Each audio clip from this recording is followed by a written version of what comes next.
Goddag. Ja. Hvad har du til i den der butik?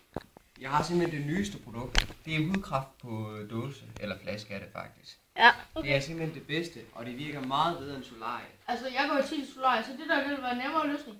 Ja, det vil sige, at du ikke får... Hudkraften virker meget hurtigere, og det gør ikke nær så ondt. Det er simpelthen det bedste. Okay. Og det koster kun 10 kroner. Det er billigere, og det tager ikke så lang tid. Vi ses! Vi ses.